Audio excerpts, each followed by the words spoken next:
and welcome to First Chapter Friday. Awesome job on making it to Friday. I know that the week coming back after winter break is always a hard one. So it's been a long week, and our weeks are pretty short because we only do school 4 days a week, but still, long week after winter break. So anyways, good job for making it to Friday, and I look forward to the weekend ahead, and I'm sure you guys do too. So today we are going to be looking at a book called Dark Eden, which I have here on my Kindle. I believe it's also available paperback, but I have my Kindle here, so that's how I've been getting a lot of books while being virtual.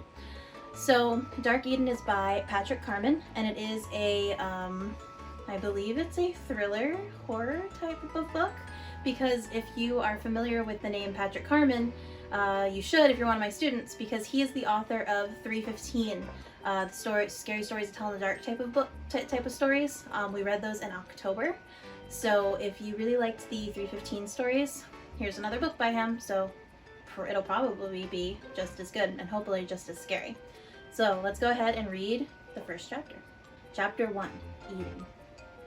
Why are you hiding in this room all alone? There will be no shortage of questions about Fort Eden, the Seven, Rainsford, Davis, Mrs. Goring, the program. But the first question, the one that will set all things in motion, will be a simple one. It will be asked when they find me. We asked you a question, Will. Why are you hiding in this room all alone? I've thought about how I will answer. I won't like being cornered. I won't like seeing the door blocked by a person I will be forced to speak with. Better, I have the answer memorized so they'll let me out into the woods where I can run. Because I knew. That's what I'll say when they asked. I knew, and I was afraid. William Besting, S167. Dr. Cynthia Stevens, 6/12/2010. There are more like you. You're not the only one, Will. How do you mean, more like me? You're not the only one who's afraid. Lots of people your age are afraid of things.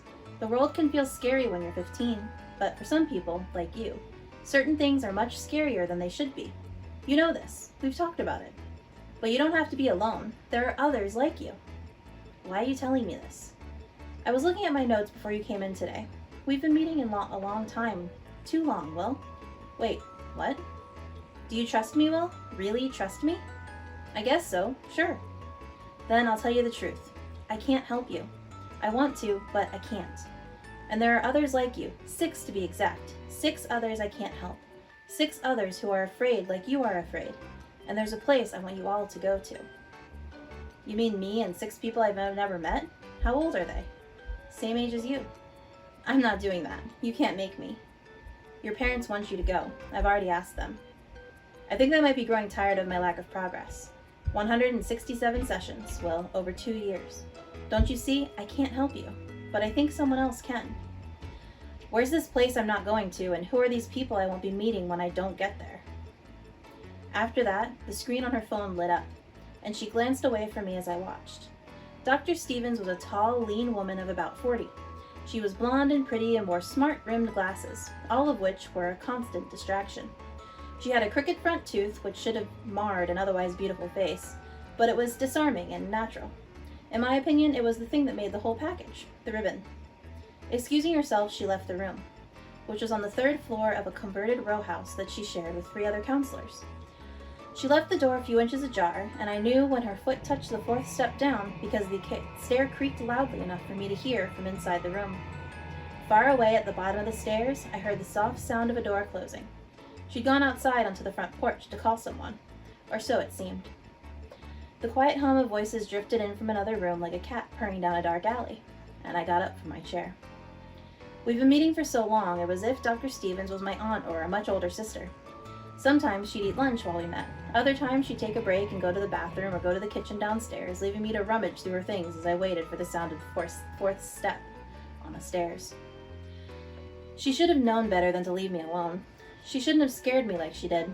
Looking through her things had become a bad habit, like shoplifting a newspaper you weren't going to read and then finding you were taking something that wasn't yours every time you walked into a store.